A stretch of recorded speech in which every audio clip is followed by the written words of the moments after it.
And in China, a funnel cloud spins above the city of Ningbo for 3 minutes but never touches the ground or causes major damage.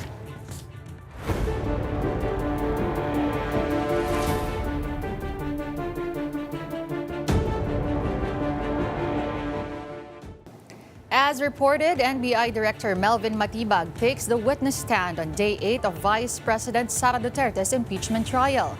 And for the latest, we go live to mobile journalist Merimon Reyes. Merimon, what has Attorney Matibag revealed so far? Denise, NBI Director Melvin Matibag testified and is still ongoing with the cross-examination of the defense panel. He testified that the NBI no longer treats the Vice President Sara Duterte's alleged statements as mere threats, but as a possible plan to actually assassinate President Ferdinand Marcos Jr., First Lady Liza Aneta Marcos, and former House Speaker Martin Romualdez. He said that any threat against the President is also a threat to national security, as it could lead to public disorder, instability, and the destabilization of both the government and the country. According to Matibag, this was the primary reason the NBI created a special task force to further investigate the alleged threats. He emphasized that any threat against the president should be treated as a threat to national security. The special task force was established in April 2026 after the impeachment complaints had already been filed. He explained that due to the broad scope of the investigation, there is the urgent need to address the alleged threats and the potential impact this could have on the stability of the government. He said the decision to create task force was further reinforced by a video from an April live broadcast of a Rage Coalition rally wherein VP Sara Duterte's sibling, Davao City Mayor Sebastian Duterte, was heard saying, "We only need one head, and that is the head of President Bongbong Marcos."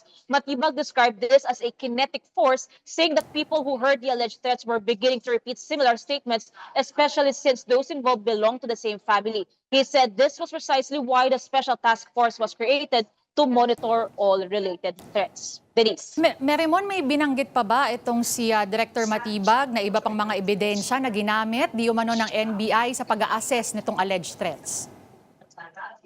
Oo, yung tinitigan kasi nila dito, yung lawak ng investigation, yung urgent need to address the investigation, yung posibleng epekto nito sa katatagan ng gobyerno, plus meron kasi silang sinisilip dito na factors to consider. Kabilang na rin dyan, for example, yung capacity, yung intention, yung motibo, yung kung kakayanin ba talagang magawa itong supposed assassination plot, lahat to ay present sa kanilang mga ipinesentang ebidensya kanina. That includes an affidavit from a DDS self-confessed hitman na si Arturo Las Cañas, na sinasabing etong si VP Sara Duterte, part daw siya ng mga arkitekto ng Oplan Tokhang. So, diyan, plus yung pagka mayroong marami raw firearms, networks, lahat ng ito nagpapakita na posible raw talagang mapush itong supposed assassination plot. Nasabi rin kanina ni Director Matibag na while the NBI's probe is still underway sa special task force, meron na silang leads, may persons of interest na raw sila tungkol dito sa supposed hitman, pero hindi pa nagbibigay ng detalye kasi baka ma-compromise yung investigation, yung kanilang probe, maging yung sensitive details pagdating muna sa confidentiality ng mga detalye dito. Denise. Actually, isa yun sa mga inaabangan, no, kung talagang may sasabihing pangalan itong si Director Matibag. Pero balikan ko, Merimon, yung affidavit ni Arturo Las Cañas. How did the court rule on this, given that the defense is arguing that it is, quote, just a mere scrap of paper dahil hindi naman daw pala napirmahan at hindi notarized? Tama, Denise. And ang sinabi dito, actually, nilalabanan naman itong objection ng defense ni lead prosecutor Jervy Luis Turan. Sinasabi, ito kasing affidavit na to, nakafile din daw ito sa International Criminal Court na hindi raw requirement na maging notarized. Pero ang nililinaw ni Presiding Officer Senator Jesus Escudero, maaari gamitin pero hindi para patunayan, at magsasalita lang si Matibag base lang sa kanilang pag-review lang nitong supposed affidavit, yung nilalaman nito, pero hindi raw para patunayan na totoo yung nilalaman ng affidavit ni Las Cañas. And ang nangyari rin kanina, pinamarkahan din ulit ng prosecution yung specific parts ng affidavit for the consideration din ng korte at maaring maisalang din ito sa cross-examination o kaya naman sa mga susunod na araw pa ng impeachment trial proceedings. Denise. And at one point, Mary Mon, itong si Attorney Venluan from the side of the defense, ang dami niyang inisang-isang mga pangalan. What point was he trying to make at paano din napasok sa usapan itong may bahay naman ni Director Matibag? Well, ito kasing may bahay ni Director Matibag, parte to ng House of Representatives, kabilang sa mga nag-endorso pagdating doon sa impeachment complaint laban nga sa bise. Pero ang diretsong sinabi naman dito ni Director Matibag na oo, parte ng HOR itong kanyang misis, pero hiwalay yung trabaho noon sa Kamara, sa trabaho niya bilang NBI Director. Denise. Okay, Marymon, it is now day 8 of the impeachment trial. Based on your observation regarding maybe the pace or how quickly Presiding Officer Cheese Escudero is ruling on certain matters, ano mga napansin mo? Actually, Denise, sa pagsisimula kanina, nung napatawag na si Director Matibag, nagbigay agad ng admonition or fair reminder, warning dito kay Matibag, si Presiding Officer Escudero, na sinasabi, hindi na muna siya pwede magsalita ng kahit na ano na irrelevant dito sa impeachment trial proceeding, kung directed man ito sa senator judges and such. And yung naging manifestation ni na Senator Alan Peter Cayetano, Senator Robby Padilla, Senator Pia Cayetano nitong lumipas na araw, lahat ng mga yan referred na sa Committee on Rules at lahat ng iba pang usapin daw tungkol dito sa regular session na o sa plenaryo ng Senado pag-uusapan. Kaya yun yung isang naging reminder, kaya wala pa tayong naririnig so far on the part of senator judges na directly nagtatanong talaga dito kay Matibag regarding other matters outside the impeachment. Plus, binabantayan naman ni Escudero yung objections o yung points of contentions ng prosecution at defense. And may mga part din, especially sa side ng prosecution ng pinapresent nila si Matibag, ang pinalalagpasan na o pinauusad na ni Senator Cheese kasi raw okay na raw, na-establish na raw kung sino itong si Director Matibag at pwede naman nang umusad sa next na questioning dito sa kanilang witness. Denise. Okay, and Marymon, we are about 4 hours into day 8. Which portions of Director Matibag's testimony would you say has made the biggest impact so far in the impeachment trial? Denise, ang nakafocus kasi last time kanila NBA Senior Agent John Mark Calilo, yung authentication ng online press briefing kay Regional Director Attorney Jeremy Lotoc, yung investigation na ginawa ng Cybercrime Security Division ng NBI. Etong kay Director Matibag, nakafocus siya doon sa Special Task Force na sinasabing continuing, serious, and actual itong threat. And hindi na siya basta-basta lang na pagbabanda, plano na raw siya. Kumbaga nasabi nga kanina, it's a confession na raw na may plano talaga ng pagpatay dito sa first couple, maging kay former Speaker Romualdez. And yun muna, hanggang doon muna itong sinasabi ni Director Matibag. Kasi ang ongoing ngayon is yung cross-examination naman on the part of the defense na inaantabayanan natin kung matatapos sa ba tonight o kung kakailanganin pa ng extension.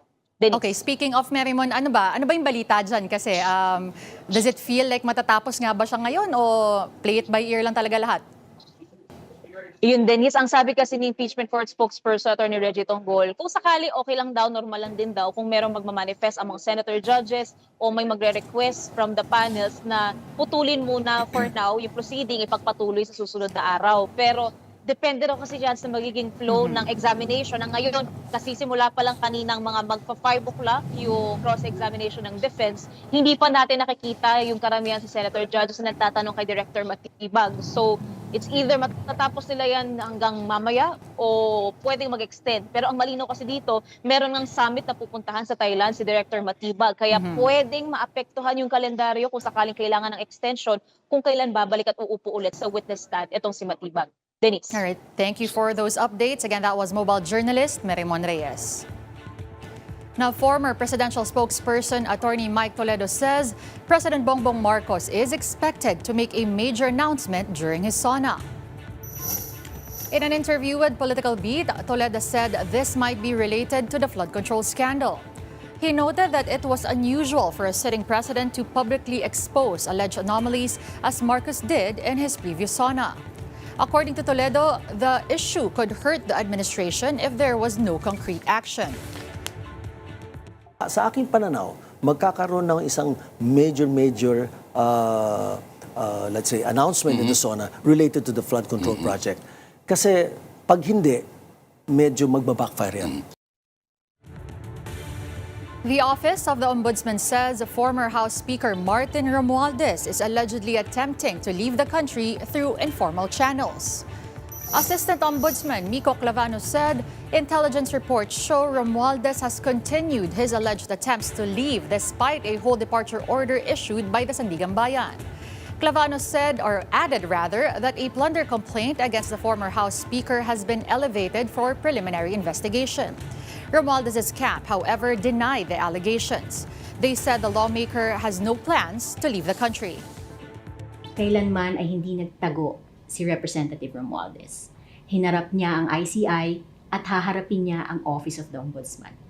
Siya po ay nasa bansa at mananatili sa bansa until such time that he will be able to clear his name. Public Works Secretary Vince Dizon says his conscience is clear amid a renewed probe into alleged irregularities in the 2019 Southeast Asian Games. Dizon said the complaints had already been dismissed by the Office of the Ombudsman in 2021. He defended the project, saying the world-class sports facilities built for the Games continue to benefit Filipino athletes. He added that he remains confident because the issue had already been investigated and resolved. Dizon was the president of Bases Conversion and Development Authority, which led the construction of the new Clark City Sports Complex for the 2019 SEA Games. Kampante tayo dyan. At kita naman ganung mga facilities ang dapat ibinibigay ng gobyerno sa ating mga kababayan. Hindi yung mga facilities na sira-sira, ghost projects, kung merong mga investigasyon. Wala tayong kinakatakot dyan kasi alam natin maayos. More stories when One Newsfeed returns. Stay tuned.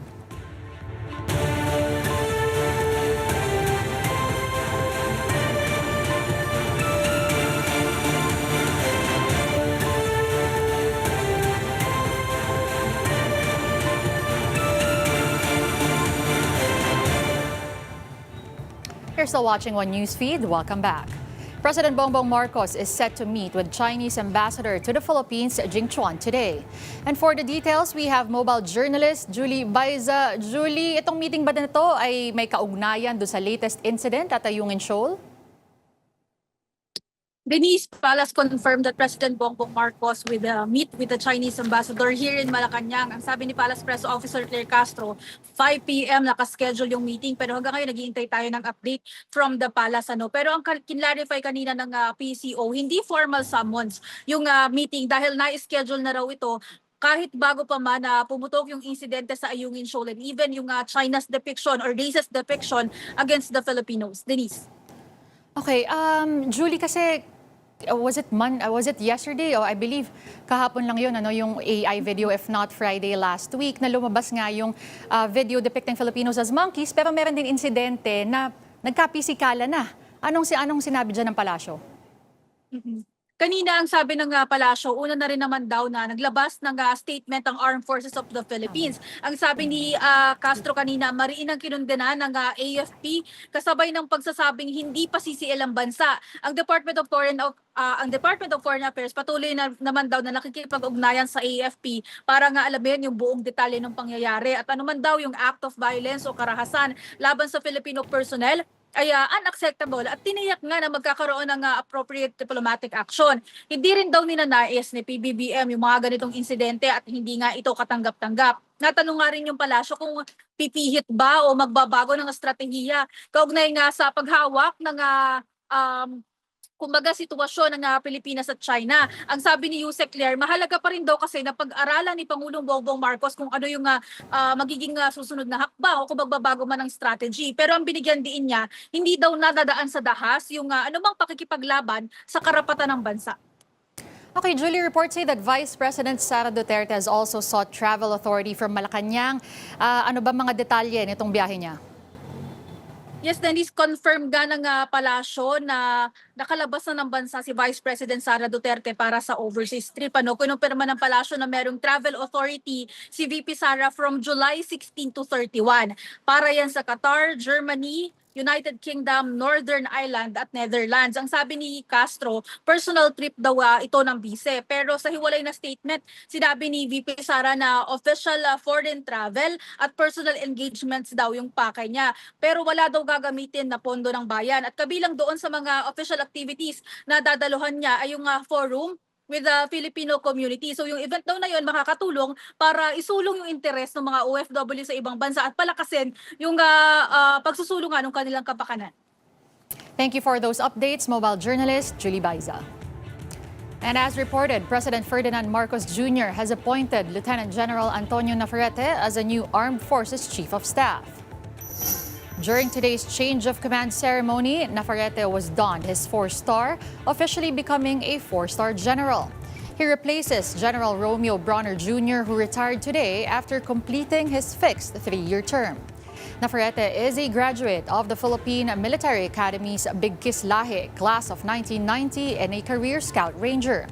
He previously served as Commanding General of the Philippine Army and led the Western Mindanao Command, as well as the 1st and 6th Infantry Divisions.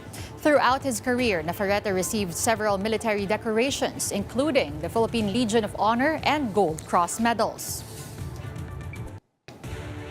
One Newsfeed will be back after this short break.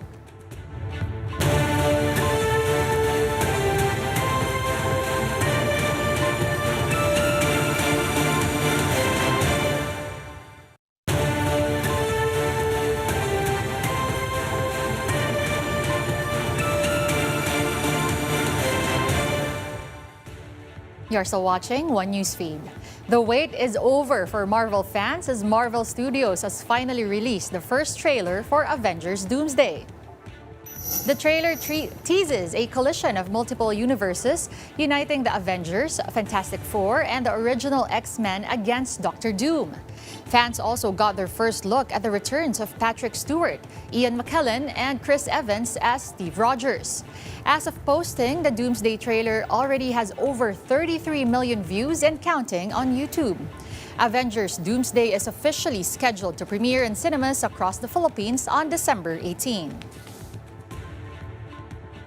Moving on to weather, a low-pressure area east of Luzon is being monitored by Pag-asa as it has a medium chance of developing into a tropical depression. As of 2 p.m., it was spotted 1,545 kilometers east of eastern Visayas. However, Pag-asa says it could enter the country's monitoring area as early as Wednesday morning. Meanwhile, the southwest monsoon, or habagat, continues to bring rain showers over Metro Manila and other parts of the country. Pag-asa is advising the public to stay alert for possible flash floods and landslides during periods of moderate to heavy rain. And before we go, residents in eastern China witnessed a rare weather phenomenon as a funnel cloud formed above the city of Ningbo. The thin rotating column of cloud developed beneath a severe thunderstorm but never touched the ground, meaning it was classified as a funnel cloud rather than a tornado. Meteorologists said the phenomenon was caused by a combination of hot, humid air, strong wind shear, and intense storm conditions. The funnel cloud lasted for about 3 minutes and fortunately caused no major damage. 是个好素材，你看它，哇，一直在动。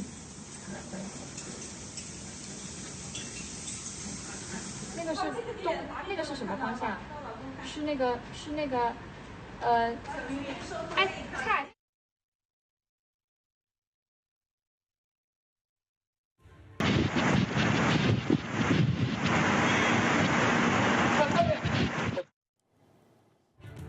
And that wraps up One Newsfeed, the only feed you need. I'm Denise Tan.